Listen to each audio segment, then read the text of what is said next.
Now, the next most important step will be to organize these files so it's less complicated. Okay, so for that, I'm going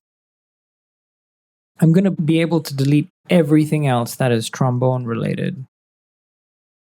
Before I delete all the other trombone, I like to just make sure I select everything, because when everything's selected, you can see what's opened here, right? So I'm just going to go into the trombone section here, and I'm going to delete all of these guys first. So Control Delete to permanently delete. It's going to delete them from my hard disk. They're gone. Okay, so let's take all of these files and we will transfer them into the trombone group. So if you're not sure how to make a group, just right click, create group, and then rename it.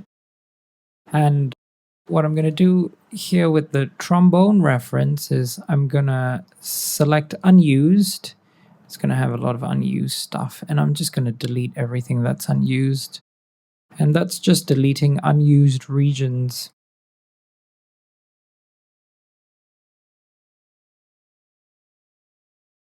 Okay, I'm going to create one more group for the reference files. Now, the reason I don't delete the reference files is because they have the warp markers in them. So they are useful to have, just because if I need to re-record something and I need the warp markers, I have that warp marker file available. So I'm going to put the reference files together in a reference group. Okay, great. So that's finishing the trombone within the project. Now, outside of the project, there's another level of organization that I will go to. I'm just going to save this and exit this. Outside of the project, right click. So I'd usually do this after editing all of the audio files. I'm going to do that separately. And I go here, and now I'm going to take all of these audio files and move them as well, all the relevant trombone audio files, so I can delete all of these guys.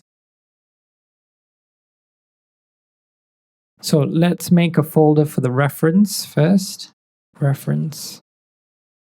And we'll put all the reference items in there.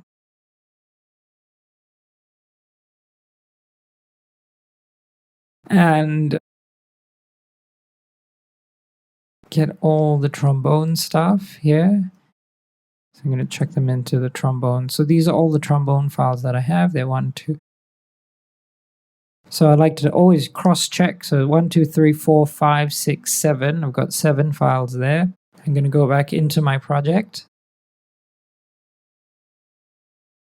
and check that I have 7 in here. 1, 2, 3, 4, 5, 6, 7. Beautiful. So I have all my trombone files. I'm going to go ahead and repeat this process for the trumpet and the guitar and the vocals, and I will see you soon.